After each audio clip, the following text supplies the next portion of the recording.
중앙은행의 행보에 대해서 우리는 언제나 촉각을 기울이잖아요. 그렇죠. 그래서 우리가 중앙은행이 하는 일에 대해서 약간 이런 생각을 가지고 있는 것 같아요. 그 경제를 휘두르는 사령탑. 근데 중앙은행이 하는 역할은 엄밀히 말해서 위기의 징조들 이 책을 같이 네. 다뤄보자라고 해주신 이유는 네. 뭘까요? 좀 전에 그 인트로 들어가시는 걸 보면서도 느꼈는데 와, 확실히 책이 제목을 잘 지어야 되는구나. 그러니까 이 책을 보면은 다음 위기를 예측할 수 있고 이 징조를 파악해서 내가 도망갈 수 있고 막 그럴 수 있을 것 같은 느낌이 들잖아요. 네. 그리고 책의 여러 가지 그 홍보 문구도 좀 그런 식으로 돼 있는 것 같은데 예. 이 책의 원제는 파이어 파이팅. 파이어 파이팅이라고 네. 하면은 우리 소방관들이 불 끄는 그걸 그쵸, 말하는 거죠. 맞아요. 네. 네. 2008년 금융위기 15년 전, 이제는 기억이 약간 가물가물하기도 한 맞아요. 그런 사건이잖아요. 2008년 금융위기가 왜 중요한지, 왜 우리가 거기서부터 교훈을 얻을 수 있는지 그거부터 얘기를 하고 거기에 대해서 그 과정에서 이제 중앙은행이 어떤 역할을 했는지에 대해서 아주 압축적으로 잘 설명해주는 책이다라는 생각이 들거든요. 아하. 네, 그 얘기 먼저 해봅시다. 2008년 금융위기가 왜 현재에도 우리가 공부를 해야 할 대상인가라는 얘기부터 해보자면은 네. 사실 공황의 크기로 생각하면은 1929년 대공황 이게 훨씬 더 큰 여파를 가지고 있었고요. 네. 그 다음에 1970년대의 스태그플레이션, 그때도 거의 미국이 망한다라는 평가를 받았던 때고, 사실 공황의 크기로 치자면은 그 이전에 1907년 공황 이런 것도 있었고요. 그 다음에 1837년 공황 이런 것도 엄청 컸어요. 그리고 1800년대 말로 가면은 그때도 미국에서 거의 수시로 뱅크런이 일어나고 했었거든요. 네. 근데 2008년 금융위기의 특이사항은 뭐냐면은 그때 이전과 이후로 중앙은행이 어떤 역할을 해야 하는지에 대해서 우리 사회가 좀 명확하게 인지를 하고 중앙은행의 권한이 대폭 강화됐었거든요. 그리고 비전통적인 정책들을 되게 많이 썼었고요. 그래서 그 시기에 어떤 일이 있었고 연준이 어떤 대응을 했었는가를 우리가 공부를 하고 나면은 최근에 있었던 2020년 코로나 팬데믹 이후의 대응에 대해서 우리가 더 잘 이해를 할 수 있고, 사실 그 여파가 이제 진정되어 가는 중인데 네. 현 시점에서 연준이 하는 행위들에 대해서 이거는 어떤 의도로 이런 일을 하는 것인가에 대해서도 굉장히 잘 해석이 되거든요. 그래서 그때를 공부할 필요가 있고, 근데 그때를 공부하기에는 그래도 자료가 많이 나와 있어서 공부를 할 거리는 되게 많아요. 되게 많은데 또 어렵잖아요. 네. 어려운데 이 책 원래는 그래서 제가 2008년 금융위기를 공부하는 책으로는 원래는 다른 책들을 추천을 했었는데 최근에 이 책을 읽었는데 내용이 너무 깔끔하게 잘 정리가 돼 있어서 이제는 이 책으로 설명을 하면 되겠다라는 생각을 했었어요. 근데 이 책을 저는 보고서 어떤 생각이 들었냐면 흔히들 우리가 말하는 백서 백서 같다. 왜냐면 그 위기의 기록을 쭉 남겨서 뭔가 후대에다가 이거를 기록으로 남겨야겠다라는 책자들 백서라고 하는데 딱 그 생각이 드는 거예요. 2008년 글로벌 금융위기와 그 금융위기를 이겨냈던 백서. 근데 그거를 솔직히 자격이 있는 사람이 써야 되잖아요. 쓴 사람들이 어마어마합니다. 벤 버냉키, 티모시 가이트너, 그리고 헨리 폴슨 주니어. 이 사람들의 이름을 뉴스에서 신문지상에서 정말 많이 보셨을 텐데 저자들을 좀 간단하게 소개를 좀 해주세요. 네, 일단 벤 버냉키는 2008년 금융위기 때 연준 의장을 하셨던 분이고요. 현재는 제롬 파월 같은 제롬 파월이 역할을. 있는 그 위치인 거죠. 네, 그러셨던 분이고 그 다음에 헨리 폴슨이랑 티모시 가이트너는 재무부 장관이었어요. 헨리 폴슨이 그 부시 정부 말기에 있었던 재무장관이고, 그 다음에 부시 정부 말기에 금융위기가 터졌잖아요. 그 다음에 헨리 폴슨 이후에 재무장관 자리를 이어받는 사람이 팀 가이트너. 그래서 네, 이 세 사람이 되게 자주 모여서 회의를 하면서 지금 상황이 어떻게 굴러가고 있고 우리가 어떤 정책을 펼쳐야 하는가, 우리가 이런 정책을 펼치기 위해서는 이런 법안을 만들어야 되는데 의회를 어떤 식으로 설득을 할 것인가, 이런 얘기들을 거의 매일같이 나눴던 사람들이거든요. 네, 그래서 그 정말 중요한 위치에 있었던 실제 정말 그 소방서의 수장이었던 사람들이고, 그리고 그 당시에 좀 이례적인 의사결정들이 되게 많았거든요. 그래서 그런 의사결정들을 보면서 연준 혹은 재무부에서 위기가 터졌을 때 뭘 보고 어떤 고민을 하는지, 그리고 어떤 행위를 하기 위해서 어떤 막후 교섭들이 들어가야 하는지, 이런 얘기들이 굉장히 상세하게 나와 있어요. 그리고 기본적으로 이분들이 글을 네. 잘 쓰는 분이세요. 그리고 평소에 얼마나 많은 데이터를 취합을 하겠어요. 그러면서 수많은 데이터 중에서 정말 중요한 데이터만 뽑아서 이 책에 제시를 했거든요. 그래서 제가 느끼기에는 글 정리도 정말 잘 돼 있고 네. 텍스트도 좋고 여기서 제시하는 데이터들도 너무너무 중요한 데이터들만 압축적으로 쫙 제시를 했다. 그런 생각이 들어서 저는 이 책을 추천을 하게 됐습니다. 맞습니다. 정말 대단한 사람들이 쓴 책이고 사실 벤 버냉키 전 당시의 연준 의장, 티모시 가이트너 재무부 장관, 헨리 폴슨은 막 골드만삭스 회장 했던 사람이고 근데 우리가 이렇게 생각해서 보면은 이분들이 그러면 이제 친구일 거 아니야. 벤 버냉키가 티모시 가이트너한테 친하겠죠? 톡 보내가지고 우리 같이 책 하나 내자. 헨리 폴슨 회장이 단톡방에 초대해가지고 너는 이 부분 같이 써봐봐 막 이런 식으로 상상을 해도 되게 재밌는 광경이 펼쳐지는데 파이어 파이팅 당시 글로벌 금융위기 때 최전선에서 그 불을 껐던 주역 3명이 쓴 책이고 그래서 더더욱이 우리가 관심을 가질 수 있는 거죠. 네. 아까 잠깐 2008년 글로벌 금융위기를 지금 다시 돌아봐야 하는 이유에 대해서 중앙은행의 역할, 그 비전통적인 대응이 있었기 때문에 그걸 다시 돌아봐야 된다라고 이야기를 해주셨어요. 과거랑 비교를 해봤을 때 어떤 차이가 있었던 걸까요? 참고로 이런 건 또 제 성격인데 네. 지금 돌아봐야 한다라기보다는 네. 그냥 이거는 우리가 금융시장에 참여를 하는 사람이라면은 기본적으로 알아야 하는 언제든지. 네, 언제든지 나 주식 투자라는 걸 시작을 해보겠어라고 하면은 그냥 일단 요 정도는 공부하고 시작해야 되는 그런 그러니까 거라고 어떤 분들은 지금 코로나 팬데믹 상황도 다 이겨냈고 네. 증시도 좀 올라오고 있고 네. 위기가 아닌데 왜 위기의 징조들이라는 책을 가져와서 저 사람들이 좀 위기를 호도하는 거 아니냐라고 받아들이실 수도 있는데 그거는 아니고. 그래서 이게 제목 낚시가 좀 있다고 말씀을 드렸는데 파이어 파이팅이라는 용어가 정말 중요해요. 중앙은행에 대해서 중앙은행의 행보에 대해서 우리는 언제나 촉각을 기울이잖아요. 그렇죠. 그래서 우리가 중앙은행이 하는 일에 대해서 약간 이런 생각을 가지고 있는 것 같아요. 그 경제를 휘두르는 사령탑. 네. 근데 중앙은행이 하는 역할은 엄밀히 말해서 그 경제 수장? 그러니까 경제를 자기네 입맛대로 뒤흔드는 사람이라기보다는 불 났을 때 불 끄는 사람. 네, 그런 식으로 관점을 전환을 하는 게 그 현 시점, 어떤 시점에서든 현재 중앙은행이 하고 있는 일에 대해서 이해를 하는데 좀 더 좋은 설명이 된다라고 저는 생각을 하거든요. 예를 들면은 중앙은행이 불을 끄는 기관이다라고 네. 생각을 한다면은, 그러니까 우리가 늘 고민하는 거는, 늘 예측하고자 하는 거는 다음에 어디에서 불이 나지? 그러면 네, 불 나는 곳에 우리가 안 가야지?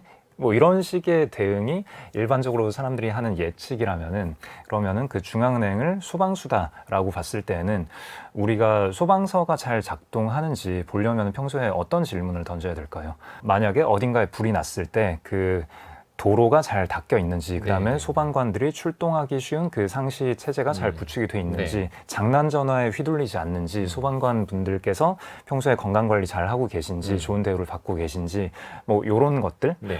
이런 체계들이 잘 갖춰져 있으면, 이런 질문들에 대해서 우리가 그렇다라는 대답을 할 수 있으면은, 그러면은 불이 언제 어디서 날지 우리가 예측하는 건 굉장히 어렵지만, 그렇지만 불이 났을 때 소방서가 잘 출동해서 불을 잘 끌 수 있을 거다라는 기대를 할 수 있잖아요. 네. 그러니까 이게 시스템이 잘 작동하는가라는 질문이라는 거고요. 그 질문이 저는 언제나 굉장히 중요한 질문이고, 다음에 어디에서 불이 날 건가라는 예측을 하는 거는 맞추기도 어렵고 맞추기 어렵기 때문에 그렇게 중요하지 않다라는 생각이죠.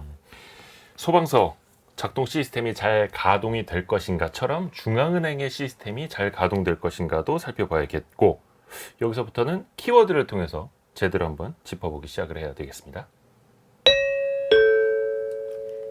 오늘의 책, 벤 버냉키 등 3명의 저자가 쓴 위기의 징조들. 이것이 궁금하다. 키워드로 풀어볼게요. 첫 번째 키워드, 중앙은행의 역할. 그 하나하나 들어가 볼게요. 일단은 2008년 글로벌 금융위기가 어떤 이유로 왜 시작됐는지, 그 불이 났던 근원지부터 찾아가 보죠. 무차별적으로 불이 났던 근원지. 그렇죠. 불씨가 어디에서 시작됐는지. 원래 불 끄고 난 다음에도 소방관들이 그쵸. 조사를 하잖아요. 발원지가 어딘지. 글로벌 금융위기 당시에는 주택담보대출과 그 파생상품부터 이렇게 커졌던 거잖아요. 맞아요. 사실 2007년까지만 하더라도 미국의 주택 시장이 엄청난 호황이었죠. 그래서 많은 사람들이 빚을 내서 집을 샀고 심지어 주택담보비율이라고 해야 될까요? 집값의 100%까지도 대출을 해주는 100% 이상까지도. 네. 네. 그런 기관들이 나타났다고 해요. 그러니까 나는 10원 한 푼 없이 집을 사. 근데 이 집이 내일도 오르고 다음 달에도 오르고 내년에도 오를 것 같아. 이러면서 사람들이 차입을 통해서 집을 계속 샀고 금융기관들은 또 그걸 가지고 담보로 뭔가 유동성을 더 늘리기 위해서 채권을 또 발행을 하고 그 채권을 담보로 또 파생 상품들도 매겨졌고 많이 발행이 됐고 그런데 좋을 땐 좋았죠. 근데 집값이 하락하기 시작을 하니까 담보 비율 하회하기 시작을 했고 이게 매물로 나가기 시작했고 하면서 여기서 펑 저기서 펑펑펑펑펑 터지면서 시작이 됐던 거잖아요. 지금 말씀해 주신 게 딱 굉장히 핵심 요소들을 잘 짚으신 거고요. 그럼 여기에서 그러면은 이게 왜 이런 일이 벌어지는 건가? 중간에서 누군가가 막을 수도 있었던 거 아닌가? 네. 여기에 대해서 많은 의문이 드실 텐데 맞아요. 그 저희가 지난번에 그 조지 소로스 책을 하면서 재귀성이라는 네. 얘기를 많이 했잖아요. 그 재귀성을 얘기를 하려면 기본적으로 그 앞에 오류성. 그러니까 각 인간들은 제한적으로 주어진 정보, 그 본인 눈앞에 있는 몇 가지 한정된 정보들을 가지고 이건 이건 것 같아, 이렇게 행동을 해야겠어, 이렇게 의사결정을 한다 네. 라고 말씀드렸죠. 그리고 그런 의사결정을 함에 있어서 옆에 있는 다른 사람이 어떤 의사결정을 하는지를 또 되게 중요하게 참고를 한다. 요게 재규성의 핵심인 서로 또 거죠. 그래서 영향을 네, 주고 그쵸, 받고 그쵸, 그쵸, 주고 그쵸. 받고. 네, 그러면은 자 2008년 금융위기에 대해서 어떤 거대한 흑막이 개인들을 털어먹기 위한 음모였는가, 혹은 미국이 다른 나라들을 털어먹기 위한 음모였는가, 뭐 그렇게 보시는 분들도 있어요. 그리고 네. 요거를 얕게 이해를 하다 보면은 정말 이렇게 음모론까지는 아니더라도 대략 누군가가 되게 나쁜 인간들이 나쁜 짓을 한 것 같다. 뭐 이런 식으로 어느 정도는 다 이해를 하시게 돼요. 근데 뭐 나쁜 사람이 없었다라는 얘기를 하려는 건 아니고, 네. 뭐 누군가를 옹호하려고 하는 생각도 전혀 없고, 네. 그러니까 그 정도로 우리 시스템 그리고 우리 인간의 의사결정이 불완전하다라는 말씀을 드리려는 거예요. 네. 일단 처음에 말씀하신 그 부동산이 장기간 호황을 거쳤다, 거기서부터 보자면은, 자, 부동산이 그게 2000년대 중반에 호황을 거쳤다라고 보시는 분도 계셨지만 사실 90년대부터 호황이었고, 그리고 이 책에서 알려주다시피 그 이전 70년 가까이 손실이 거의 없었다, 부동산 관련된 담보는. 그러면은 자, 은행은 어떤 일을 하는 기관이죠? 돈을 빌려주는 기관이잖아요. 네. 예금을 받아서 그 돈으로 어딘가에 막 빌려줘야 된단 말이에요. 그러면은 돈을 빌려줄 때 크게 두 가지를 보겠죠. 어떻게 높은 금리를 받을 수 있을까? 그 다음에 어떻게 손실이 안 날 수 있을까? 세 가지네요. 그리고 어떻게 더 많이 빌려줄 수 있을까? 자, 그러면은 과거를 쭉 돌이켜 봤을 때 부동산이 손실도 적게 나고, 근데 최근에 몇십 년 동안 집 가격이 계속 꾸준히 조금씩 올라가고 있어. 네. 그러면은 이걸 담보로 돈을 빌려주는 건 너무 좋은 일이잖아요. 네. 그러니까 빌려주기 시작하는데, 그러니까 빚을 져서 집을 샀다라는 게 그렇게 큰 문제는 아니에요. 원래 집은 빚 져서 사는 거잖아요. 뭐 대다수가 그렇게 네, 대다수가. 네. 평생 돈 모아서 그 돈으로 현금 한 방 박아서 집 사겠다, 이러면 집 언제 사요? 네. 30년 이상 걸리죠. 네. 그러니까 원래 집을 사는 거는 빚을 져서 사는 건데, 네. 그래서 은행이 집의 담보의 건전성을 확인을 하고, 그 다음에 이 사람이 빚을 갚을 수 있는 건전성을 확인하고 빌려주는데, 네. 이렇게 빌려주는 의사결정을 하다 보니까 여기에서 경쟁이 붙는 거죠. 그러니까 여기서도 이제 재규성이 작동을 하는 건데, 네. 돈을 빌려줘서 사람들이 집을 계속 사다 보니까, 그러니까 집 가격은 어떻게 되죠? 또 오르고. 또 올라가죠. 네. 계속 안정적으로 꾸준히 계속 올라가니까 그걸 보고 안정적이다라고 생각을 해서 돈을 잘 빌려주니까, 그렇게 돈을 잘 빌려주다 보니까 또 집 가격이 또 안정적으로 올라가는 거죠. 그러니까 서로 간의 순환 참조가 계속 되면서 계속 꾸준히 집 가격이 올라가기 시작하는 거예요. 문제가 없을 때까지는 문제가 네. 없었죠. 자, 그럼 어디에서 문제가 생기느냐? 여기에서 그냥 이 사람의 건전성을 확인하고 돈을 빌려주고 여기까지만 했으면 됐는데, 네. 근데 이 은행 업자분들이 더 욕심을 내는 거예요. 돈을 빌려주고, 그 빌려준 채권이라고 하잖아요. 돈을 빌려줘서 이제 이자와 원금을 수취할 수 있는 권리, 그걸 채권이라고 하는데, 그 채권을 그냥 가지고 열심히 그 빚을 져가신 분들이 갚는 이자를 받으면 되는데, 네. 가만히 그렇게 있으면 되는데, 금융기관은 또 그렇게 가만히 앉아 있으면 재미가 없잖아요. 그렇죠. 그러니까 이거를 유동화라는 걸 해요. 유동화를 해가지고 또 이런 안정적인 채권에 투자하고 싶은 투자자들도 되게 많이 있잖아요. 네. 개인들도 그렇고 금융기관, 투자은행이라는 곳들도 그렇고 그러니까 그쪽에다가 빌려준 그 채권을 금융상품으로 만들어서 돌리면은 그러면은 이 은행 입장에선 또 현금이 생기잖아요. 그러면 네. 이 현금으로 대출을 또 내줄 수 있잖아요. 네. 네, 이런 유동화를 엄청나게 하다가 근데 말씀하신 대로 이 채권을 그냥 하나만 금융상품으로 만들어서 파는 거는 또 재미가 없어요. 이걸 일단 많이 했어요. 이거는 하는 데까지 다 했고 네. 그래서 건전한 차주가 빌려간 채권에 대한 금융화는 다 했어요. 다 하고 나니까 이제 또 어디에 뭘 해주지? 일단 부동산이라는 걸 담보로 잡는 건 너무 매력적인데 그러면은 어차피 중요한 거는 돈을 빌려간 사람들의 신용이 아니라 부동산 그 자체 아닐까? 담보. 네, 부동산 가격은 계속 올라가고 있으니까 결국은 만약에 빌려간 사람들이 좀 신용도가 떨어지는 사람들이다 하더라도 그래서 이 사람들이 빚을 못 갚을 때가 되면은 그러면 그냥 집을 팔아서 처분해서 그 집을 처분한 금액으로 우리가 돌려받을 수 있지 않을까? 이 생각을 하기 시작한 거예요. 네. 근데 신용도가 떨어지는 차주한테 그냥 빌려주기는 좀 뭐하니까 그러니까 신용도가 떨어지는 차주들을 수천 명을 묶어가지고 수천 명을 묶으면은 이 중에서 누군가는 상환을 할 수 있을 거고 누군가는 상환을 못 할 거잖아요. 네, 그러면은 수천 명을 묶은 다음에 상환을 할 수 있었던 사람들로부터 받은 이자만 따로 금융상품을 만든 거예요. 그러면은 이게 신용도 좋은 사람에게 빌려준 것과 거의 비슷한 효과가 나지 않을까라는 생각을 한 거죠. 네. 그 뒷단에는 여러 가지 금융공학과 신용평가기관의 신용도 뭐 이런 것들이 들어가는데 이런 건 일단 빼고 네. 아무튼 신용도 낮은 차주들을 묶어서 엄청나게 많이 대출을 해줘서 뭔가 하나의 마법 같은 신용 좋은 금융상품을 만들었다. 요게 핵심이에요.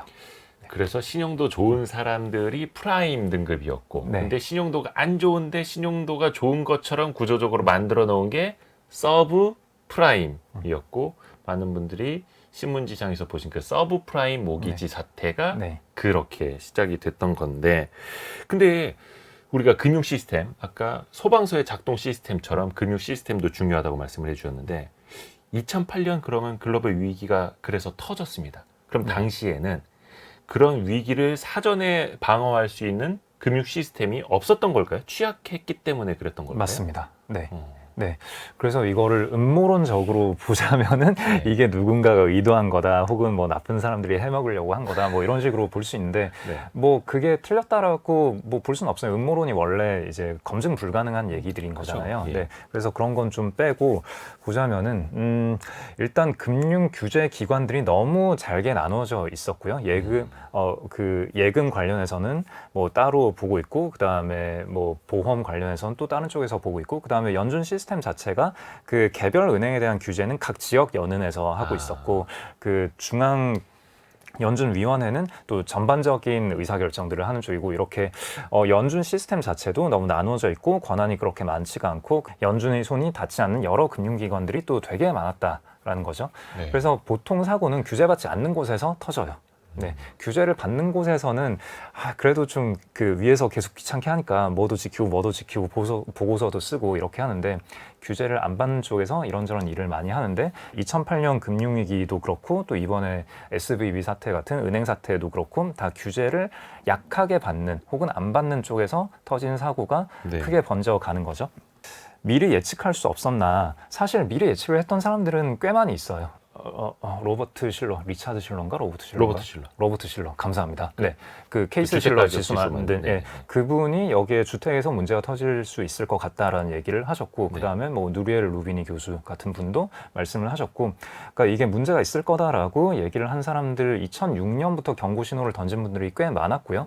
빅숏이라는 영화를 보면은 거기에 마이클 버리가 CDS를 매입하고 아랫 방향으로 포지션을 잡은 망한다라고 포지션을 잡은 게 2008년 금융위기 터지기보다 몇 년 전이었거든요. 한참 전에. 네, 그러니까 이게 완전히 예측 불가능했다라고 하기는 좀 어려워요. 그리고 블랙스완이라는 용어를 만들어낸 그 나심 탈렙도 네. 금융위기는 블랙스완 사건이 아니었다. 충분히 예측 가능한 예측 사건이었다. 가능했다. 네, 라고 얘기를 하거든요. 그리고 연준도 어느 정도 파악을 하고 있었어요. 그 이전에 금융위기가 터지기 이전에 금리를 먼저 인상을 하거든요. 네. 일단은 경기가 좀 과열되는 것 같고 그 사이에 여러 가지 지표를 확인해 본 바 이 정도 금리를 올려도 경제가 버틸 수 있을 것 같다. 그러면서 조금씩 금리를 올려가기 시작해요. 그린스펀 말기에 금리를 올리고 그린스펀이 퇴임을 했던가 그랬을 네, 거거든요.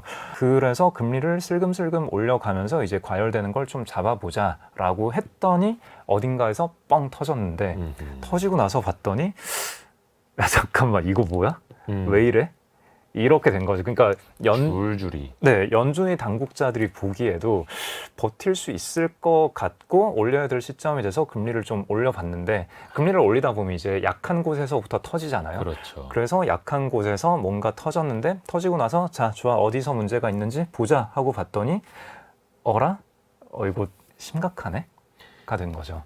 거의 그 당시의 문제가 고구마 줄기라고 해서 그냥 한두 개 나오는 줄 알았는데 이걸 꺼내보면 꺼내볼수록 밑에는 네. 호박, 수박, 네. 그거보다 훨씬 더 큰 것들이 줄줄이 네. 있었던 거죠. 그게 파생상품이었던 거고. 네.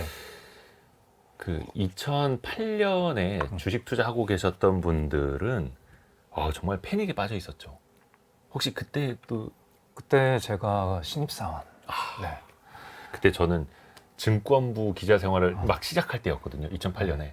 그때 항상 사이드카, 서킷 브레이커 걸리는 그쵸, 거 그쵸. 계속 기사 썼었어요. 네. 그만큼 증시가 폭락. 2007년에 우리 증시가 처음으로 2,000포인트를 넘어섰고 그런데 2008년 뭐 한 9월부터 10월부터 이때부터 한 3개월, 2009년 3월까지였죠. 당시 코스피가 900포인트가 좀 깨지기도 했었고 2000에서 900포인트까지 수직 낙하를 했었단 말이죠. 당시의 충격이 그렇게 클 수밖에 없었던 메가톤급이었던 거죠. 그렇죠. 당시 위기가. 네, 대형 은행이 파산을 했으니까. 리만 브라더스라고 네. 하는. 리만 브라더스 얘기를 좀 해볼까요? 리만에 대해서 할 얘기라 하면 왜 리만은 구제하지 않고 AIG는 구제했는가? 뭐 이 정도. 그러니까 네. 도대체 불이 얼마나 번졌던 걸까? 혹시 그 2008년을 기억 네. 못 하시는 분들을 위해서. 네. 리만 자체에 대해서는 제가 그렇게 많이 공부하진 않았는데 일단은 글로벌리 굉장히 큰 투자은행 중에 하나였고요. 당시 미국 4위 투자은행이었고. 네. 그런 은행을 망하게 냅뒀죠. 근데 그 이전에 리만 직전에 뭔가 하나가 있었는데 그걸 구제를 해줬는데 베어스턴스. 감사합니다. 네. 그 베어스턴스 투자은행은 구제를 해주고 리만은 구제를 안 해주고 그 다음에 AIG는 바로 다음날 또 구제를 해줬거든요. 네. 그래서 그 의사결정들을 보면서 그러면 왜 리만은 날리고 AIG는 구제를 해줬느냐 이거 가지고도 몇 년 동안 논쟁이 됐거든요. 지금은 다 밝혀지긴 했는데 거의 많은 분들이 들으셨겠습니다만 2008년 글로벌 금융위기 혹은 서브프라임 모기지 사태 혹은 리먼 사태 막 이렇게 불러요. 네. 그만큼 이제 상징적이었다라는 거죠. 네. 그때 리먼 브라더스가 1840년대인가 설립된 투자은행으로 알고 있는데 대공황도 견뎌낸 은행인데 그 글로벌 금융위기 때 넘어갔던 거죠. 당시에 또 어떤 일이 있었냐면 당시에 우리나라 산업은행이 산업은행을 글로벌 IB로 육성시키겠다. MB 정부 때 우리나라도 저런 글로벌 IB가 있어야 된다 하면서 2008년에 리만 브라더스 인수를 실제로 검토를 했었죠. 가격 협상까지 하다가 좀 안 되겠는데 하면서 산업은행이 우리 안 살게요 했는데 그로부터 거의 한 두세 달 만에 리만 브라더스가 파산했나 아마 그랬을 거예요. 어마어마한 일이었죠. 리먼 파산이 사람들에게 되게 충격을 준 사건이기는 한데 사실 그 내용은 그 앞에 베어스턴스 파산한 거나 아니면 그 이전에 2007년부터 그 BNP에서 펀드가 환매 중단을 한 그게 사실 전초였긴 하거든요. 네네. 그게 모기지를 담보로 굴리는 펀드였는데 그 펀드에서 환매 중단 사태가 일어나고 이 돈 못 빼갑니다. 네. 예. 그러면서 2007년 여름경에 제가 기억나는 게 그때 미국에서 금융권에 있는 사람들은 지금 어마어마한 파도가 밀려오고 있다고 하더라라는 얘기를 그때 그 미국 쪽 회사에서 인턴을 하던 친구들로부터 들었거든요. 2007년부터. 2007년. 네. 그러니까 그때부터 이미 뭔가가 징조가 좀 되게 많이 감지는 되고 있었죠. 근데 그때 한국의 분위기는 뭐였냐면은 그때 현대중공업 이런 회사들이 계속 날아오고 사상 최고가. 사상 최고가 뚫고 이제 그때 컨테이너와 LNG와 FPS 해양 플랜트 뭐 이런 것들을 하고 그러면서 이제 수출이 너무 잘 되니까 수준을 너무 많이 받으니까 이걸 해치를 하려고 선물한 매도를 하다 보니까 그러니까 원화가 되게 강세로 가고 네. 그럼 경제가 너무 좋고 한국의 위상이 올라가고 그러면 이제 우리는 제조업을 넘어서서 말씀하신 대로 이제 글로벌 금융 강국으로 거듭나야 된다. 뭐 이런 얘기를 하던 게 2007년, 8년 초 그때까지의 분위기였죠. 당시까지만 해도 네. 좋았는데. 네. 아무튼 그때 이제 내용을 까보면은 부동산 쪽에서 손실이 되게 커져 나가고 있었고 그러면 이거를 어디까지 퍼져 나갈 건가라고 봤을 때 굉장히 많은 금융기관들이 이걸 담고 있었고 특히 그 바젤 2라는 걸 좀 봐야 되는데 네. 이게 사실 엄청 중요한 포인트이긴 한데 은행의 자기자본 비율 같은 걸로 은행의 건전성 관리를 네. 시스템적으로 유도를 하고 있었는데 네, 그 전 세계 은행들을 좀 같은 형태로 같은 기준으로 규제를 하자 이런 게 바젤 협약인데 네. 그 당시에 바젤 2라는 게 가동되고 있었는데 그 바젤 내용 중에 그런 게 있었어요. 그 아까 모기지 담보 채권들 구조화 상품들 이런 게 문제였다라고 말씀드렸잖아요. 네. 그러면은 이런 거를 안 사면 됐을 텐데 혹은 이런 걸 투자한 회사들이 혹은 투자한 개인들이 자기가 위험을 떠안고 네. 투자를 한 거니까 어차피 손해볼 가능성을 미리 인지를 하고 그래도 고수익을 노리고 투자를 한 거잖아요. 네. 네, 그럼 거기에서 손실이 날 수 있는데 그게 무슨 문제냐 이렇게 생각할 수 있잖아요. 앞으로도 금융 시스템이 건전한가라고 볼 때 네. 한 가지 중요한 질문, 던져야 될 중요한 질문 하나는 그거예요. 안전자산에 무엇이 편입되어 있는가? 그러니까 투자자는 크게 둘로 나눌 수 있잖아요. 위험 추구 성향이 높은 사람과 좀 안전한 걸 추구하는 사람. 네. 난 원금은 보장받고 싶어 라고 하는 사람들과 원금 뭐 손실 나도 되니까 나는 좀 고수익을 원해. 이런 두 부류의 전혀 다른 사람들이 이 시장에는 섞여 있는 거예요. 자, 그러면은 안전자산을 좋아하는 사람들은 정말 안전한 걸 사야 되는데 네. 이 사람들이 편입한 게 안전하지 않았다면 그게 문제가 되는 거거든요. 네.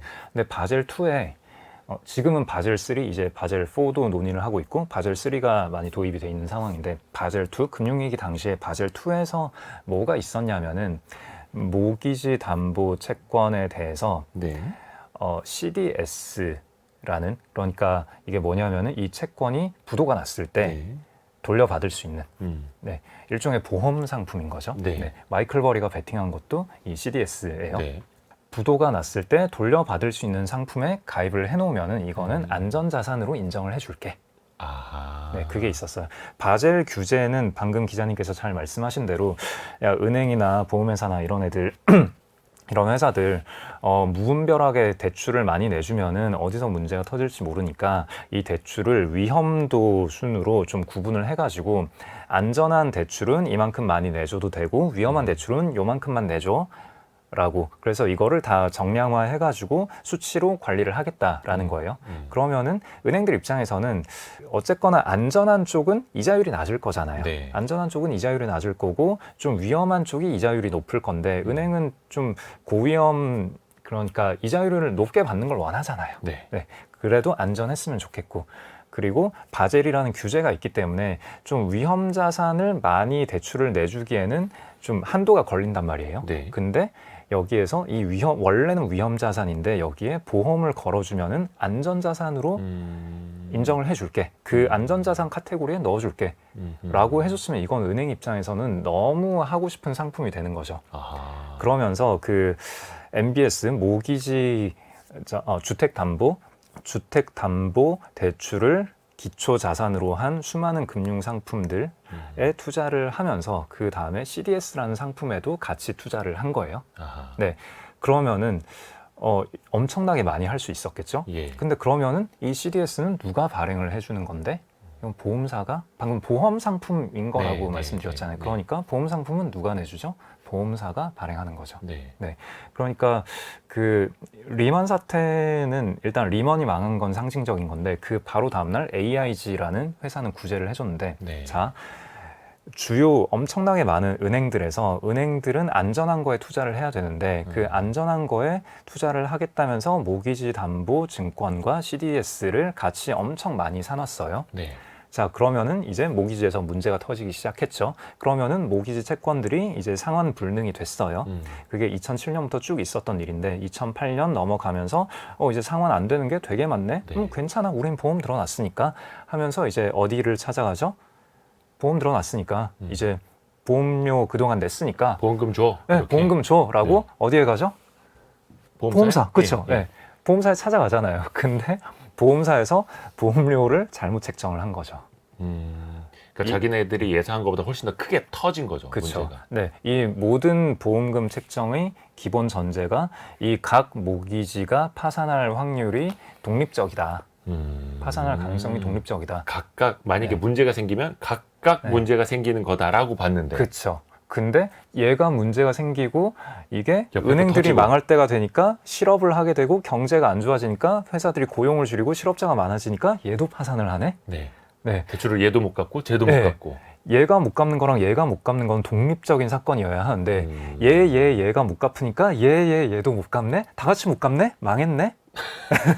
그러니까 줄줄이. 예, 독립적인 사건일 거라고 가정을 하고 보험료를 책정을 해놨는데 아하. 사실은 이례적인 상황이 터졌을 때 이 못 갚을 확률은 생각보다 훨씬 더 높았다라는 거고요. 그러면 지금까지 받은 보험료로 보험금을 감당할 수 있어야 되는데 네네. 감당을 못하게 된 거죠. 그러니까 AIG가 우리 망하겠네? 어떡하지? 자, 그러면은 AIG가 망하게 될 상황에서 AIG는 보험사잖아요. 네네. 그러면 보험사는 어떤 비즈니스를 하죠? 보험을 하잖아요. 네네. 들어줘. 그럼 이 보험에 아주 많은 보험들이 있잖아요. 그렇죠. 사람들의 생명보험 혹은 퇴직연금 또 이 보험사에서 굴리고 있을 거고. 또 거기도 또 줄줄이 이어지는. 네, 줄줄이 이어지는 거죠. 그럼 여기가 망해버리면은 아직 젊은 사람들이야 다시 취업해서 그냥 일을 하면 되는데 일단 취업 자리도 막히긴 하겠지만 네. 이미 퇴직하신 분들은 어떻게 돼요? 내 노후 자금이 여기에 다 들어가 다 날아가는 있는데 거죠. 네, 이게 다 날아가는 거잖아요. 그리고 은행들이 자본도 다 날아가는 거잖아요. 그러면은 예금도 갚아줄 수가 없게 되고 그럼 예금도 다 날아가는 거고 정말 우리가 지금까지 믿어왔던 이 금융 시스템이 그냥 끝장이 나는 거죠. 그러니까 이거는 법을 바꿔서라도 이거는 지원을 해줘야 된다. 그래서 네. 리만 브라더스라는 투자은행이 파산한 것만 해도 사실은 엄청난 충격파가 있었는데 만약에 그 뒤에 보험사, AIG급의 보험사가 파산하는 거는 훨씬 더 상상할 수 없는 영역까지 더 가버릴 수 있었던. 네, 그러니까 리만이 파산한 거는 사실 투자은행은 말이 어려워서 그렇지 우리나라로 치면은 증권사거든요. 예. 네, 그러니까 대형 증권사 하나가 파산했다. 물론 그 충격은 크겠죠. 우리로 치자면은 뭐 예를 들어서 삼성증권, 뭐 그런 회사가 삼성증권, 뭐 한국투자증권, 미래에셋증권, 뭐 이런 회사가 파산을 했다. 충격은 너무 크겠죠. 네. 충격은 너무 크고 당연히 그 회사에 어떤 상품을 가입했던 사람들도 타격을 입을 수 있고, 근데 그렇다고 해서 세상이 무너지지 않거든요. 근데 예를 들어서 그쵸, 뭐 국민연금이 파산했다. 그렇죠. 아니면 삼성생명급의 네, 가장 큰 삼성생명이 보험사가 파산했다. 네. 하면은 네, 이거는 그 사람들이 받을 충격이 문제가 아니라 그냥 다 같이 망한다라는 거죠. 네. 그러니까 지금 돌아와서 생각을 해봐도 어마무시했던 사건인데 네. 당시에 그래도 뭔가 시스템이 앞에서는 고장이 나 있었지만 그래도 뒤에서 뭔가 새로운 금융 시스템을 돌려서 파이어파이팅 불을 끄려고 했잖아요. 네. 그때 뭐 벤 버냉키가 당시에 있었던 미국 연준, 미국의 중앙은행은 그러면 어떻게 이 소방수를 네. 뿌리기 시작했을까요? 여기서 이제 그 월터 베젓의 준칙이라는 개념을 좀 알아야 되는데 네. 롬바르드 스트릿이라고 1873년인가 나온 책이 있어요. 네. 거기에서 중앙은행의 역할에 대해서 이분이 상세하게 적어준 책이고 그게 1800년대에 나오는. 네. 와. 네, 아마 여기 자료가 있을 네, 1873년? 네네. 롬바르트의 거리라는 책. 네. 네. 그게 거의 중앙은행 대응 매뉴얼 같은 거예요. 소방서의 대응 매뉴얼 같은 책인 거죠. 거기서 대략 5가지 기준을 얘기를 하는데, 네. 자, 금융 시스템에 위기가 터졌을 때 중앙은행이 하는 일은 돈을 빌려주는 건데 어떤 기준으로 돈을 빌려줄 것인가? 자, 일단 첫 번째, 지급 능력이 있는 금융기관에 대해서 네. 건전한 담보물을 담보로 잡고 그리고 높은 금리로 빌려주어야 한다. 네. 네, 높은 금리로 빌려주고 무제한으로 빌려줘야 한다. 그리고 우리가 그렇게 할 거라는 사실을 널리 알려야 한다. 이렇게 5가지 기준. 그러니까 지급 능력이 있는 금융사에게 건전한 담보를 바탕으로 낮은 금리가 아니라 높은 금리로 제한이 아니라 무제한으로 빌려주고 우리가 이렇게 자신 있게 돈을 빌려주고 있어라고 널리 알리라. 네. 이게 1870년대에 네. 알려준 거예요? 네. 그럼 벤 버냉키가 이걸 보고 그러면은 따라한 겁니까? 아니요.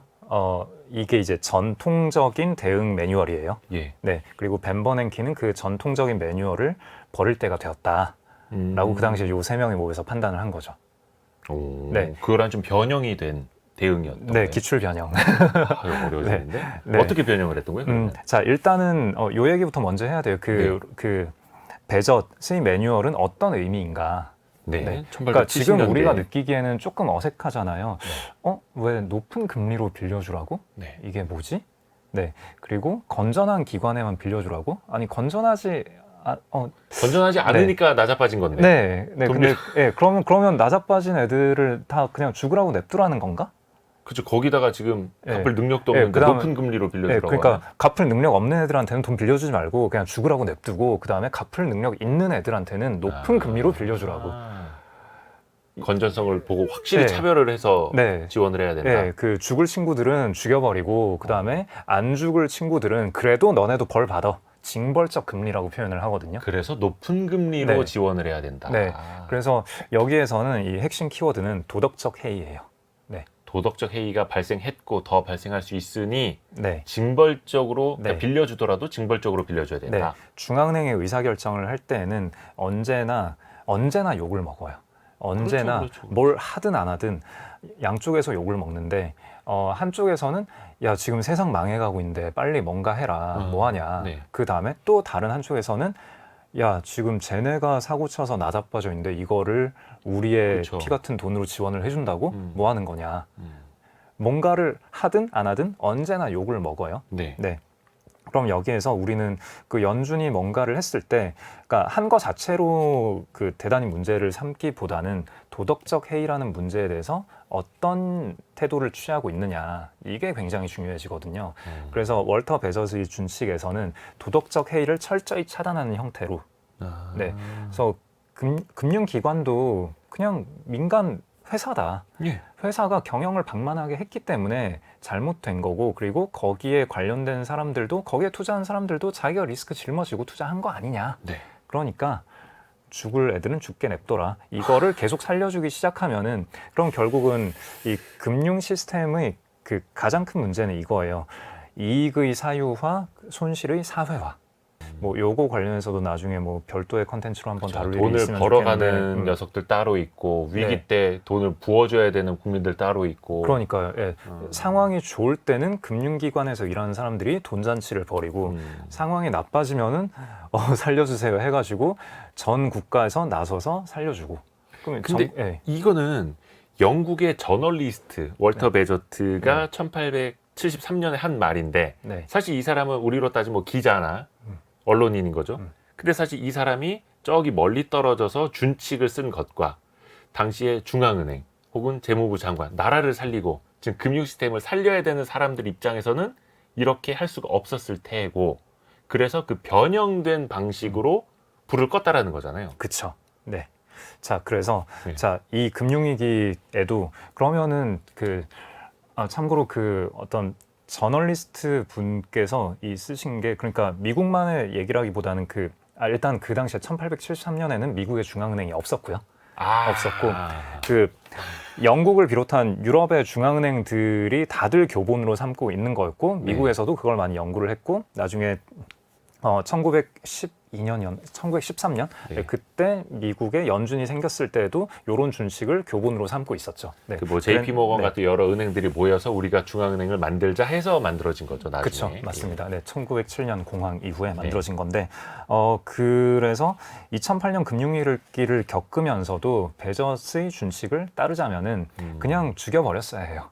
큰 뭐, 은행들도 네, 죽여버렸어야 했는데 이들이 보기에 좀 어감이 좀 안 좋긴 합니다만 어찌됐든 간에. 네. 그 아까 설명을 드렸잖아요. 이거 지금 AI 집 파산하고 AI 집 파산하고 나면은 퇴직자들 다 죽고 은행 죽고 그러면은 그냥 다 끝내자는 죽는 건데, 얘긴데. 예. 끝내자는 예, 얘기인데. 이제 그냥 그만하자라는 얘기인 건데 그럼 안 되잖아요. 그러니까 우리가 도덕적 해이 문제를 감수하고서라도 건전하지 않은 지급 능력이 없는 금융기관, 그 다음에 건전하지 않은 담보에도 불구하고 우리는 대출을 내줘야 하고 높은 금리가 아니라 낮은 금리로 내주고 무제한으로 내주는 거는 준칙대로 한 거죠. 그래서 무제한으로 내주고 우리가 그렇게 한다라는 걸 널리 공표를 하고, 그러니까 앞에 세 가지를 바꾼 거죠. 네, 그러니까 이게 지급 능력이 없어도 건전한 담보가 부실해졌어도 네. 그래도 살려야 되니까 낮은 금리로. 네. 그런데 네. 여기서 맞는 건 무제한으로 퍼주고 그것도 널리 알린 거고. 네, 네, 그러니까 이거를 그 기존의 전통적인 기준을 다 지키다가는 다 죽겠다. 그렇죠. 그러니까 그 기준을 어기더라도 다 같이 망하는 것보단 낫지 않냐라고 결정을 한 거죠. 그게 네, 벤 버냉키가 연준 의장으로서 네. 그렇게 했던 거고. 네. 네, 여기서 조금 첨언을 하자면 네. 그 지난 시간에 재귀성이라는 얘기를 했잖아요. 네. 자, 그러면은 자 지급 능력이 있고 없고 그 다음에 담보가 건전하고 아니고는 누가 결정하는 거냐? 그럼 여기서 그러니까 담보 여기서 최종 담보가 되는 거는 미국의 집들이잖아요. 네. 근데 그 집이 담보 가치가 있냐 없냐라는 거는 이게 되게 묘한 게 자 여기에서 연준이 안 하겠다. 너네가 방만하게 경영했으니까 그냥 우리는 책임지지 않겠다라고 해서 다 죽여버렸을 때 네. 다 죽여버리면은 그러면은 이 집도 집 가치가 다 날아가 버리는 거잖아요. 그러니까 이거는 불건전한 담보가 되는 거죠. 근데 만약에 연준에서 다 같이 망하는 것보다는 살리는 게 낫다 해서 살리자라고 결정을 하고 불을 끄는데 성공을 한다면은 그러면은 이 집들의 가치는 뭐 조금 빠지긴 하겠지만 그래도 꽤 멀쩡하게 살아남을 수 있는 거잖아요. 네네네. 그러니까 연준이 죽이기로 결정을 하면은 집은 담보 가치가 없는 거고 연준이 살리기로 결정을 하면은 집은 담보 가치가 생기는 거고 그런 거잖아요. 그러네요. 연준이 어떻게 하느냐에 따라서 이 담보가 건전하냐 아니냐가 결정이 되는 거잖아요. 야, 재기성처럼. 재기성. 네.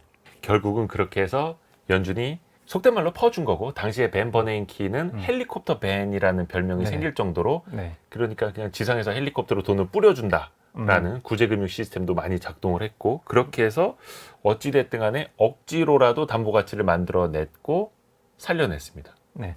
조금 첨언을 첨언을. 하자면은 네. 그 버냉키 헬리콥터 벤이라는 거는 연준 의장이 되기 전에 그 이 사람이 썼던 논문이 대공황을 연구를 했던 맞아요. 논문이거든요. 그래서 차후에 이런 일이 벌어진다면은 이런 식으로 해결을 해야 한다라고 썼고 그때부터 헬리콥터 벤이라는 별명이 붙어 있었어요. 그러니까 벤 버냉키가 네. 다행인 게 네. 당시 글로벌 금융위기 때 연준 의장이었는데 다행인 게 대공황을 연구한 학자였고 네.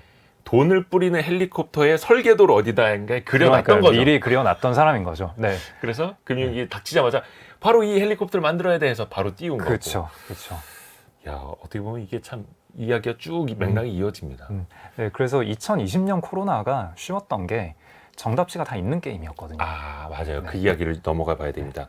많은 사람들이 2019년 코로나가 발생이 되고 2020년 초에 팬데믹 상황이 벌어졌을 때 2008년에 연준의 대응을 많이 떠올렸고 혹자들은 미국 연준부터 각국 중앙은행들의 대응을 보고 이거 8배속 재생하는 것 같아요. 맞아요. 16배속으로 대응하는 것 같아요라고 이야기를 했거든요. 맞아요. 그 학습 효과가 반영이 된 거였죠.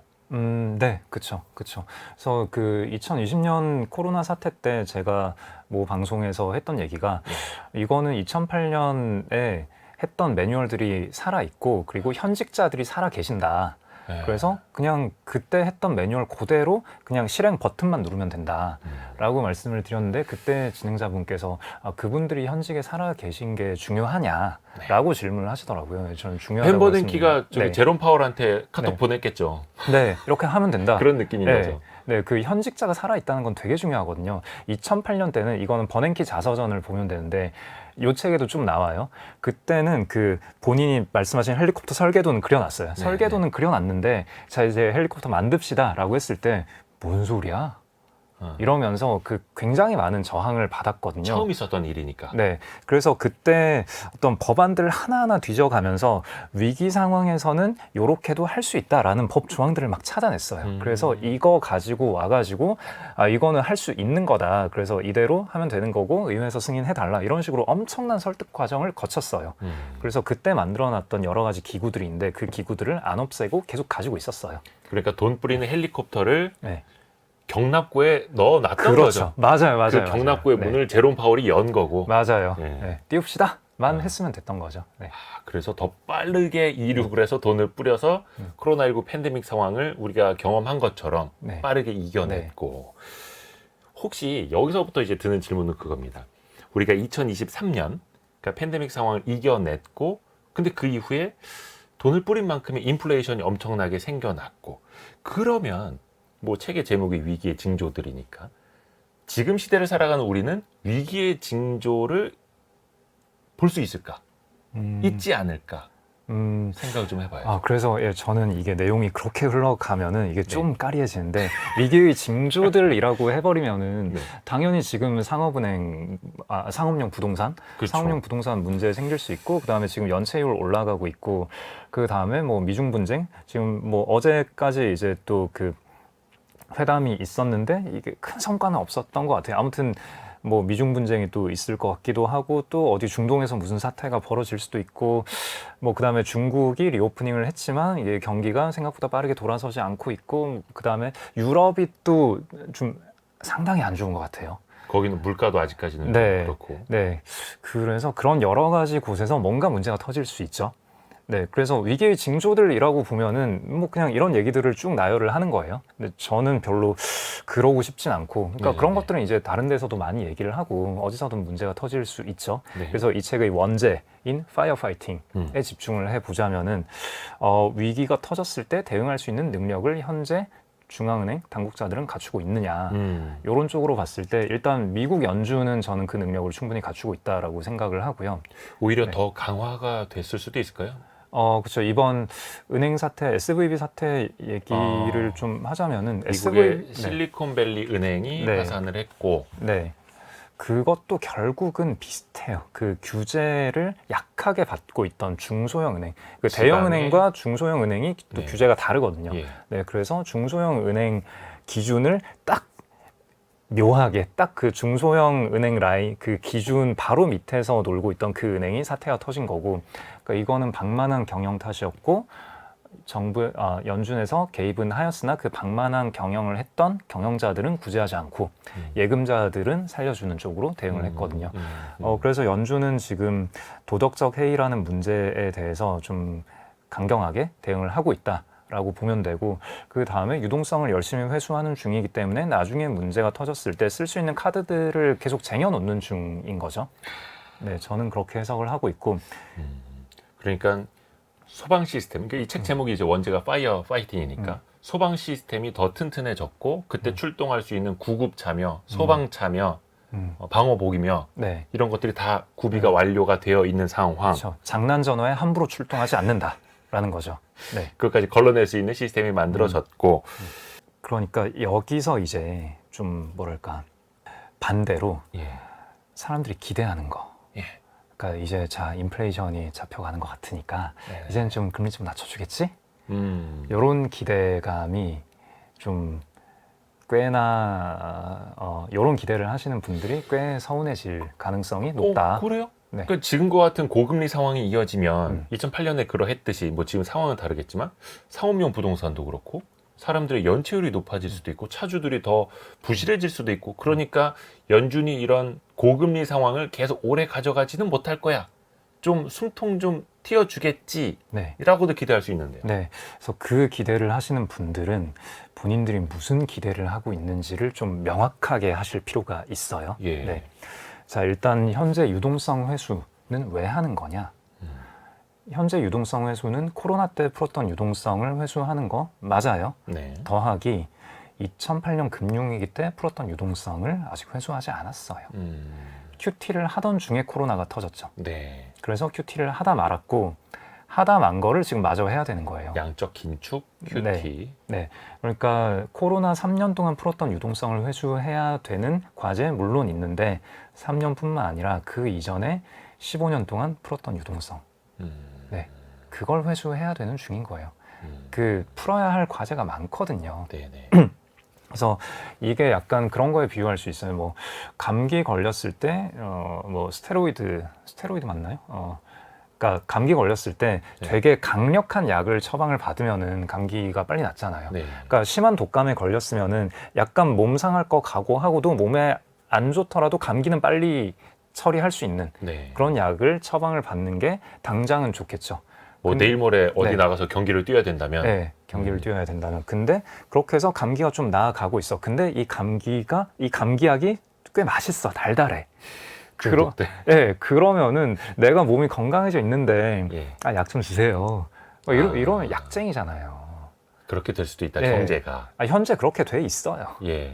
예, 그러니까 유동성 맛에 취해가지고 유동성이 있어야만 우리가 성장을 할 수 있고 유동성이 없으면 너무 힘들고 이런 얘기 많이들 하고 있잖아요. 네. 근데 유동성에 기대서야만이 성장을 할 수 있다라는 것 자체가 얼마나 기이한 경제예요. 네, 유동성이라는 게 뭐냐라는 거를 좀 고민을 해볼 필요가 있는데 이건 얘기하면 길어지니까 네. 아무튼 중요한 거는 이제 그 각 공장이나 각 뭐 음식점이나 여기에서 사람들이 열심히 일하고 돈 벌고 그렇게 번 돈으로 돈 쓰고 이렇게 굴러가야 되는 게 정상적인 경제잖아요. 네. 그러니까 우리가 그동안 지난 2008년 이후에 그 제로금리, 저금리 상태를 너무 오랫동안 겪다 보니까 이게 정상이고 뭔가 조금만 아프면 연준에서 돈을 풀어줘서 우리를 낫게 해주고 좀 이런 걸 연준의 역할이라고 생각을 하는 것 같은데 그게 연준의 역할이 아니거든요. 연준은 원래는 파이어 그렇죠. 파이팅이에요. 원래는 물가 잡으려고 하는 게 제1의 원칙이죠. 물가 안정. 요것도 할 얘기가 있는데 네. 자, 연준의 이중 책무. 하나 방금 말씀하신 물가, 물가 그다음에 안정. 또 하나는 고용 안정 같은 그렇죠. 것들. 네. 예. 물가와 실업률을 잡는 게 연준의 이중 책무라고 하는 그 뭐랄까 공식적인 예. 연준의 역할이에요. 근데 과거 데이터를 보면은 실제로 연준이 물가를 잡는 데 잘 기여를 하였는가? 실제로 연준이 실업률을 잡는 데 잘 기여를 하였는가? 뭐 과거 데이터 누구나 쉽게 볼 수 있어요. 프레드 같은 사이트 가보면은 네, 네. 쉽게 볼 수 있는데 그 연준이 정책금리 수준과 실업률 혹은 정책금리 수준과 물가 뭐 이렇게 놓고 보면은 별로 효과가 없어요. 별로. 근데 여기서 이 말씀을 이 멘트를 기억하셔야 돼요. 앨런 그린스판이 한 얘기인데 네. 연준이 가장 효과적으로 작동하는 방법은 네. 연준이 창조해낸 사람들의 예측을 연준 스스로가 충족시키는 것. 그러니까 말이 좀 어려운데 버냉키가 아니라 그린스판은 원래 말을 이런 식으로 해요. 네. 모호하게 꼬아서 얘기를 하는데 네. 중앙은행은 이런 역할을 하는 기관이야 라고 공표를 해요. 그러니까 좀 전에 말씀하신 그 물가 잡고 실업률 잡고 이런 역할을 하는 기관이야 라고 공표를 해놓고 그 다음에 그 역할을 열심히 하는 척 하는 거. 그러니까 이게 실제 효과가 있든 없든 간에 그걸 열심히 하는 척 하는 모습을 사람들에게 보여주는 게 연준이 효과적으로 작동하는 방식이다라는 거예요. 사람들이 예측하는 것. 근데 어떻게 보면 그 예측을 연준이 또 만들어 놓은. 예, 그러니까 자 물가가 이렇게 올라갔는데 연준 뭐 하고 있냐, 뭐라도 좀 해봐라. 네네. 예, 열심히 자료 확인하고 있고요. 열심히 대응을 강구하고 있고 지금 대응안을 이렇게 내놨습니다. 이렇게 열심히 하는 거. 그다음에 야 실업률 이렇게 됐는데 지금 실업률 잡기 위해서 뭐 해야 되는 거 아니냐라고 사람들이 얘기를 할 거잖아요. 연준이 그런 거 하는 기관이라며 네. 라고 닭달을 하면은 네, 저희가 잘 보고 이런 대응책을 내놨습니다. 라고 하는 거. 그 대응책이 실제로 효과가 있었냐 없었냐는 좀 사선 그러니까 그렇게 중요하진 않은 얘기고 일단 그 행동을 하는 것 자체가 가장 중요한 거다라는 거죠. 실제 효과는 별로 없어요. 실제 효과를 내는 가장 중요한 건 여기서 얘기하는 파이어 파이팅. 금융 시스템이 망할 것 같을 때 뭐라도 해서 금융 시스템을 유지시키는 거. 이게 가장 중요한 역할이거든요. 그래서 사람들이 네. 망하지 않는다라는 생각을 또 갖게 하고 그걸 또 충족시키는 것도 연준의 역할이고. 그렇죠. 재귀성의 핵심 결론이 중앙은행 시스템인 거예요. 사람들이 망하지 않는다라고 믿어주면은 망하지 않게 되는 그런 메커니즘이 있거든요. 망한다라고 믿으면은 망하는 거잖아요. 그냥 끝까지 가는 예. 거죠. 예. 다음 키워드 도덕적 해이. 월터 베저스의 준칙을 다시 떠올려 보자면은 네. 일단 잘못한 친구들 잘못했으니까 벌받게 냅둬라라는 게 월터 베저스의 준칙. 그러니까 중앙은행의 기본적인 대응 매뉴얼이었고 네. 2008년 금융위기, 그 다음에 2020년 코로나 위기, 이때는 전통적이지 않은 대응 매뉴얼을 썼단 말이에요. 그렇죠. 그리고 전통적이지 않은 매뉴얼을 쓴 이유는 다 같이 망할 것 같으니까 라는 거고, 자 그러면은 현재 다 같이 망할 것 같은 상황이냐? 그렇진 않은 것 같거든요. 네. 그러니까 전통적인 형태의 대응 매뉴얼로 다시 회귀할 때가 되었고, 자, 전통 매뉴얼에서는 아까 뭐가 있었죠? 자, 지급 능력 있는 금융기관, 그쵸. 좋은 담보, 높은 높은 금리. 이자율. 네. 네. 네 번째, 다섯 번째는 바뀌지 않았으니까 냅두고. 네. 자, 그럼 높은 이자율로 좀 압박을 하는 게 전체 경제를 위해서, 전체 경제의 건전성을 위해서 필요하다라는 생각을 하고 있을 가능성이 꽤 높다는 얘기죠. 다시 정상으로 돌아가야 된다. 네.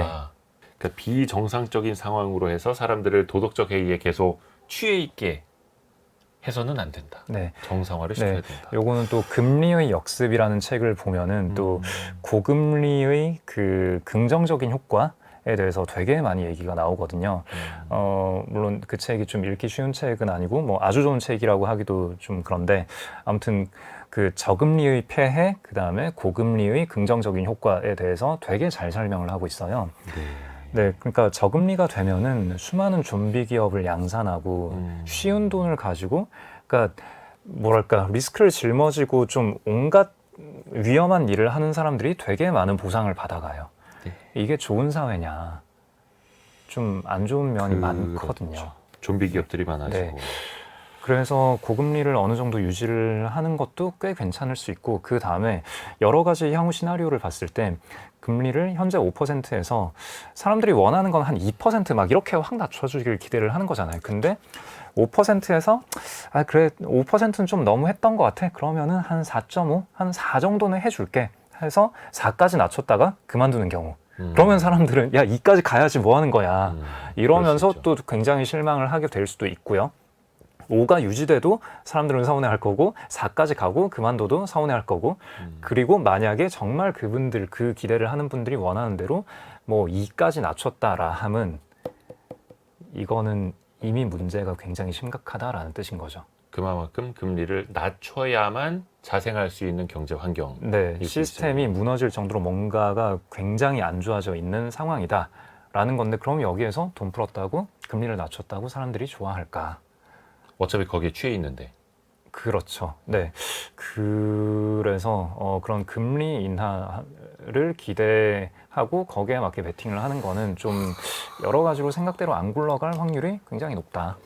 생각해 볼 거리를 많이 던져주는 내용이네요. 그러니까 스스로 건강해져야 되는데 네. 그렇죠. 그런 돈의 힘, 어떻게 보면 그 약의 힘이 없더라도 스스로 건강해질 수 있는 그런 경제, 그런 체질이 돼야 하는데 사실 또 그게 쉽지 않은 게 현실이어서